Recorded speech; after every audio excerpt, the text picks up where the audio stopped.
Hi there, my name is Tim Nichols.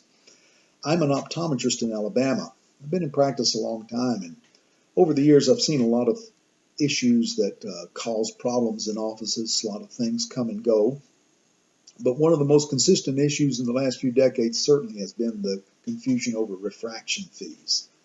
Patients get to check out and they have to pay a fee that they don't understand what it was for, why it was done, and they're just mad.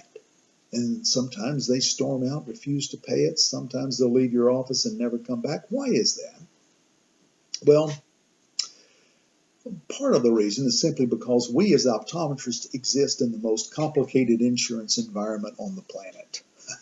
I think because we take vision insurance that always pays for refractions and medical insurance that almost never pays for refractions, and the patients don't understand the difference between the two. In fact, some of our staff members don't understand the difference between the two. It can create a lot of problems.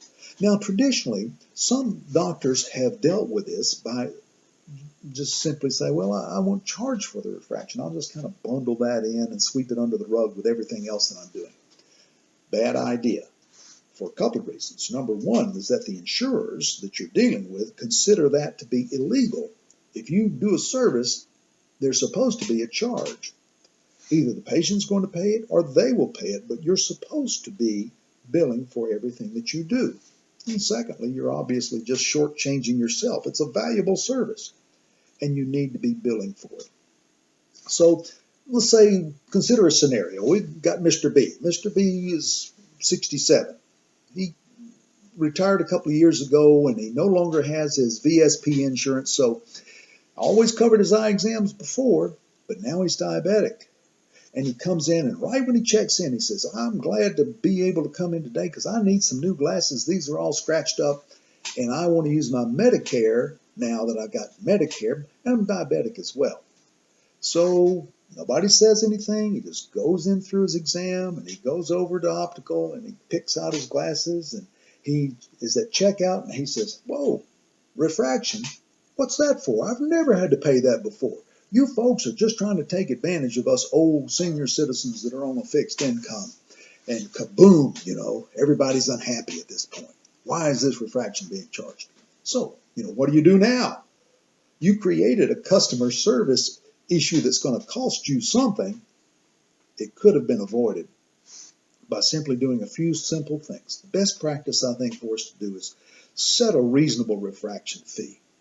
How much time does it take?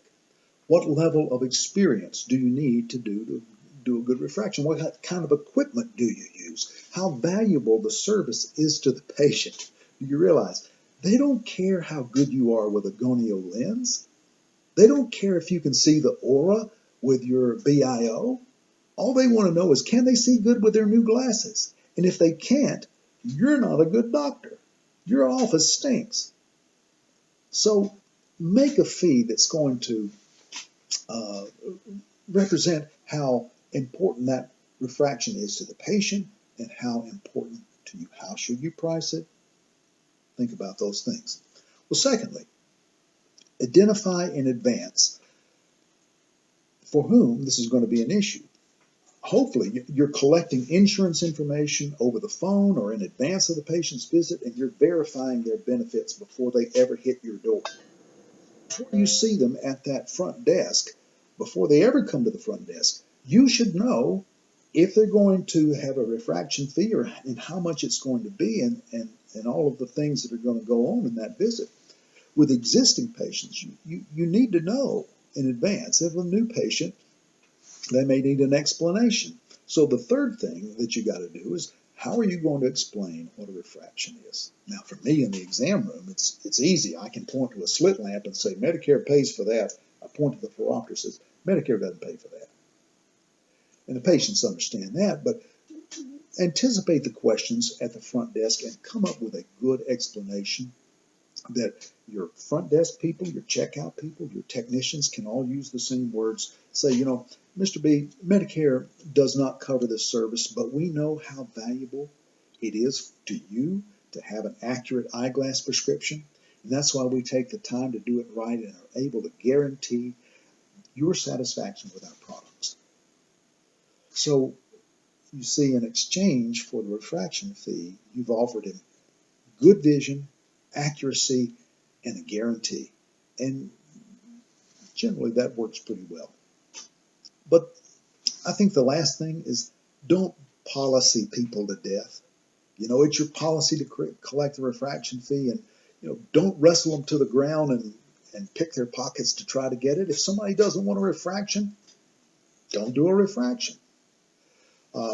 You can either, if you feel like you have to know that information, we understand, of course, we optometrists understand the importance of the refraction and what it tells us diagnostically.